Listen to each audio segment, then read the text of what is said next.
Hello everyone, it's Albie. Welcome back to my channel. Today I'll be going over my mid-month wrap-up for the month of July. I started off really strong. I think I read 3 books in 2 days, and then I kind of took a break. I was back in Northern Virginia seeing my family. I have some family with health issues. I don't want to go too into that, but just was really busy. It was a short trip, only a week, and I didn't have a lot of time to read, and I was just really busy. So I got those 3 books. Literally, I read the 3 of them in the 8-hour trip up to my grandma's. So yeah, I was really busy, and then it's been slow. So I am starting a novella I started last night. It's called A Little Light Mischief by Cat Sebastian. It's a sapphic historical romance. That's actually a book club pick for Rachel Reads and Sings and Remarkably Lisa. I think that's her YouTube name. They have a channel together. I think it's the Blue Stockings. Pretty sure. I'll try to link all that in my description box, but they're reading that for their book club pick later this month, and I thought I'd read it since it's short and it looked really interesting. So haven't finished that one yet, so that review will be coming, but let's go over the 3 books that I did get to this month. So the first one I read this month was an ARC. It was the newest from Eloisa James, which is book 1 in her new series called The Accidental Brides. I don't love to give lower stars when it's an ARC and when it's hasn't been published yet, but I did not necessarily love it. I think I either gave it a 3 or a 4, and for me it hurts because Eloisa James is one of my all-time favorites. But yeah, so I'll kind of give a brief description. So we have our heroine, who is Victoria. She goes by Tori, and our hero, which is Dominic, and he is our Viscount, who's apparently not in love. And it's sort of a sad beginning. So Dominic is actually basically engaged to Victoria's older sister, Lenora, and the 2 of them just don't mesh. Lenora's really restrictive and of the times, and she seems kind of rude, to be honest. I didn't love that character. And Dominic is very reserved. They're both of sort of an older generation, and Tori is more free-spirited. She is a little ditzy, and she's just younger by a couple years, but it kind of shows generational gap. And her sister and the Viscount just aren't working well, and something happens where the Viscount's sister passes away, and he has to become the guardian to his niece and nephew, who they have really unique names. I can't remember them now. It's like Sebastian and Artemis or something like that. That's not their names, but anyway, they're 12-year-old orphans, eccentric, and his betrothed, Lenora, the older sister, makes some really terrible comments about the orphans and their parentage, and they can't come out to society, all this stuff, and it just really rubs Dominic the wrong way, rubbed me the wrong way. And so that relationship kind of breaks down, and Tori kind of steps up to be sort of like an assistant / governess with Dominic to help raise the twins, and the 2 slowly kind of form a friendship and a work relationship in a way, and love blossoms. But just didn't love the story. It started off really strong, and then it just got really petered out for me. I had some problems with Victoria.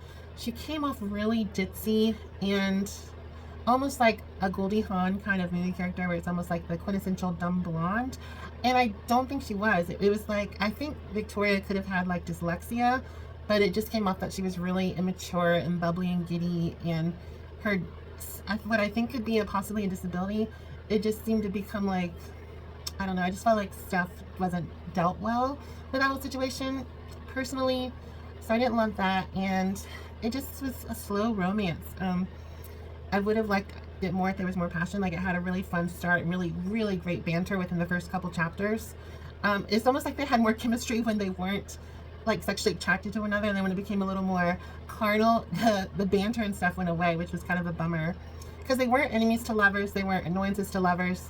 It was just so more, he was really type A and Victoria was really type B, and it's the movement of the story didn't move quick enough for me or something. So overall it was all right. It just wasn't my favorite, but had a lot of potential. I'm excited to see what happens in book 2. I really hope Lenora isn't our heroine for book 2.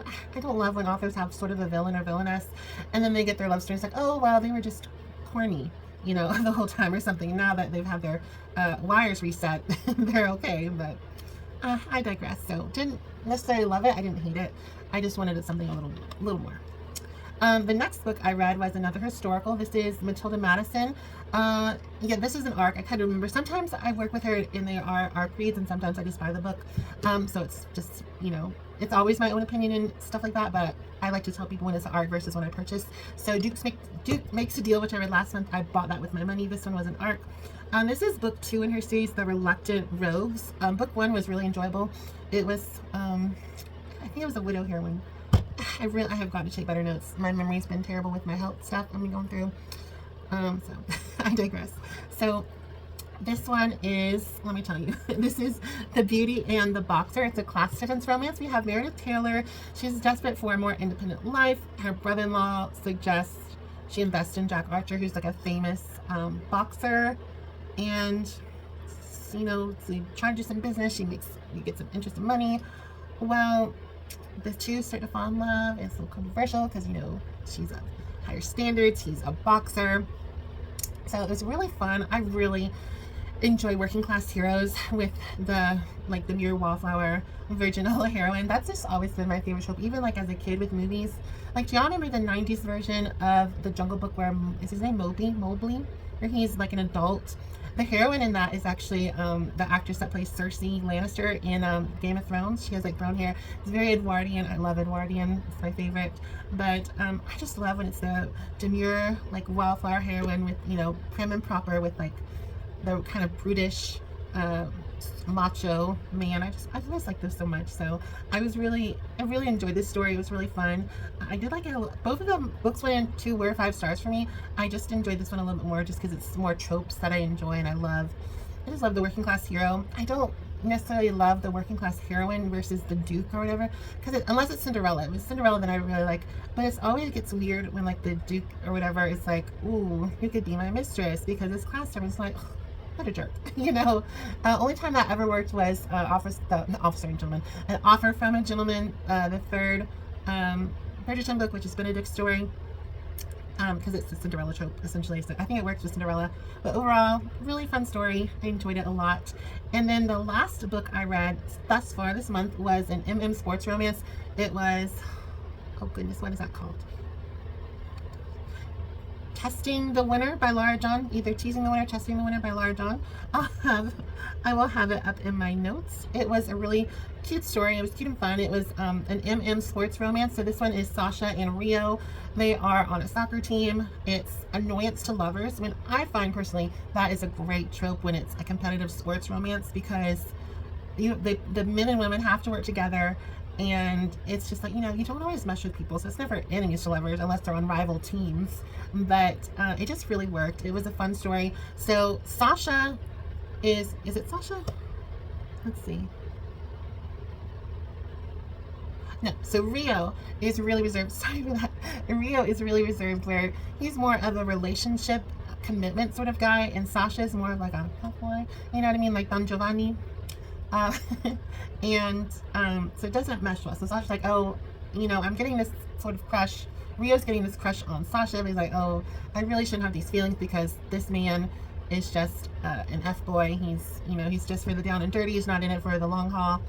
And the two have a tryst, and of course there's some ups and downs, but you know, it's a romance, so I'm thinking it might work out in the end. Just saying. But a really fun journey. I enjoyed it a lot. Laura Dunn's one of the only authors I'll read for MM romances. I just love how she writes the stories. Sometimes I find they're just a little too more of the spice level, or they're too depressing. When I took gay and lesbian literature in college, like, our professor was like, oh, well, the stories are depressive because of the style. Now they're not that way at all. They're all more so happy, like red, white, and royal blue. But like, I still have like emotional scars from, we read The Well of Loneliness, Ruby Fruit Jungle, Giovanni's Room by James Baldwin, Portrait of Dorian Gray, and they're all depressing. All of them are so depressing. So it's fun to not have that anymore, because I even read some MM romances because I loved Call Me By Your Name. It introduced the world to Timothée Chalamet, you know, so I love that movie. The book is really different from the movie. It's got some weird spice. If you've read the book, you're like, oh yeah, I know what they're talking about, because there's some stuff that's like, that's romantic AF, but also gross. If you read the book, you'll know. They could not put that in the movie, because people would have been like, what the heck? And for reference, that is the movie with the peach scene, with an actual peach. And if they kept that in and kept the other stuff out, you can just imagine what they didn't put in the movie. But I read some MMs after Call Me By Your Name, because it was like, you know, on Amazon I'll kind of like recommend you similar books. And those were so depressing. It was so sad. Like I read one, it had like super high reviews, and it was like an erotic MM romance, and it was like the one gentleman was like an escort, like in a men's bathroom, and it was like all set in the 80s or 70s in Berlin, and he was like a gigolo in the bathrooms, and the other guy would just like fell in love with him, but like only in the bathroom. And then like it ends with him. It ends with the he's not really here in my book, but it ends with the man that patrons the bathroom worker, if you will. The bathroom worker or gentleman has developed AIDS, and he's like, oh, I feel so bad for you, I'll give you a handy J. And then like, oh, it's too bad you're no longer beautiful. I was like, what the heck? That book was terrible. It was so depressing. I was like, we would have definitely read this in my class because it was so depressing. But I'm glad to say that now we don't have depressing and sad LGBTQIA romances. You know, some are still going to be dramatic, but for the most part, they're romantic comedies. Like right now, I'm reading a sapphic historical by, I believe it's Cat Sebastian. Could be Olivia Waite. I think it's Cat Sebastian though. Little Light Mistress. But yeah, I'm glad that we're kind of doing a 180. It's 360 to start right back where you were. So we're doing a 180 and having happy endings, so to speak. So yeah, those are the 3 books I've read thus far. I'm enjoying only a couple pages into the Little Light Mistress, but I am enjoying it. It's a short novella. Sunday, I hope to finish it by Tuesday. I've just been really busy, and it's really hot. I have 2 fans going. I am sweating. And yeah, just really busy, so hopefully I'll get to it. I don't want to rush through. I rushed through a couple books and didn't necessarily enjoy them because I was reading some fast. So, but it's something I love. Like when I read Devil in the Spring, I took my time. Oh my gosh, it was so good. So good. Well, I've said too much as always. Have a wonderful day. Don't forget to like, subscribe, share, and comment.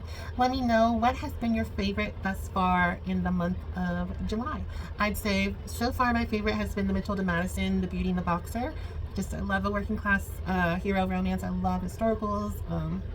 It's just fun. I think if there's a book, I can't remember the author, but it's like The Bride and the Prize Fighter or something like that. It's another boxer Victorian. If you read that, I think that's sort of the title. I know Jen from the Book Refuge, she's talked about that book a bunch. I think it's called The Bride and the Prize Fighter. If you've read that, it's a Victorian boxer, I think you'll really enjoy The Beauty and the Boxer by Matilda Madison. This is an arc and it comes out August 16th, but book 1 is already out in the series, and there's also the other series, The Duke Makes a Deal, which I really enjoyed that one as well, which is already out. She has a couple other books, but yeah. Everyone have a wonderful day. Don't forget to like, subscribe, share, and comment, and I will see y'all soon for another video. Bye, everyone.